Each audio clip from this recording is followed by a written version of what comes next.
దేవుని నామమునకు స్తోత్రములు. ఈనాటి ధ్యానాంశము శాసనము గల 2 పలకలు.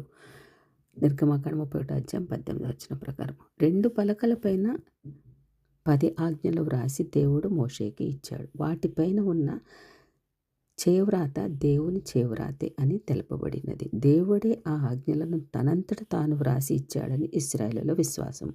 ఈ 2 పలకలపైన 10 ఆజ్ఞలు వ్రాయబడి ఉన్నవి. ఇది ధర్మ నియమములు, నియమములు వంటివి కావు. విశిష్టమైనవి. పట్టణములు, దేశములు అభివృద్ధి చెందుచుండగా వాటితో పాటు అనేక ధర్మ నియమములు సూత్ర రూపమున ఇవ్వబడినవి. దేవుడు రాతి పలకల మీద వ్రాసి ఇచ్చిన 10 ఆజ్ఞలు మొదట పలక మీద, రెండో పలక మీద ఏ ఆజ్ఞలు ఉన్నవని ముఖ్యమైనది కాదు. కానీ ఆ ఆజ్ఞలు 2 పలకల మీద దేవుడే వ్రాసి ఇచ్చాడు కాబట్టి అవి మన జీవితములకు అనుకూలమైనవి, మనం ఆచరించదగినవి. వాటి ద్వారా మన జీవితంలో ఎంతో మార్పులు వస్తూ ఉంటాయి. అందుకు తప్పకుండా కూడా ఆచరించాలి.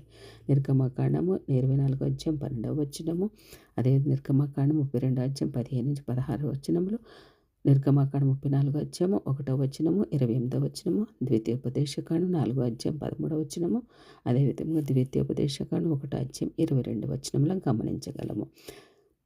దేవుని ఆజ్ఞలలో కఠినమైన శిక్షలను గురించి ఈ యొక్క 10 ఆజ్ఞలలో ప్రస్తావించలేదు. అవి అందరి విషయంలో సమానత్వమును తెలుపుచున్నవి. పేదవారు, గొప్పవారు అందరూ ఆచరించ బాధ్యులు. అందరూ కూడా సులువుగానే అవి ఆచరించగలము. కాబట్టి అవి ఆచరిస్తే మన జీవితాలే మంచిగా ఉంటాయని దేవుని యొక్క సూక్తి. అదేవిధంగా తీర్పు విషయంలో అందరూ సమానులే. అవి మత మరియు సామాజిక న్యాయమును వేరు చేయలేదు. న్యాయమంతా దేవునిపైన ఆధారపడినది కనుక అన్యాయం జరిగించే అవకాశం లేదు.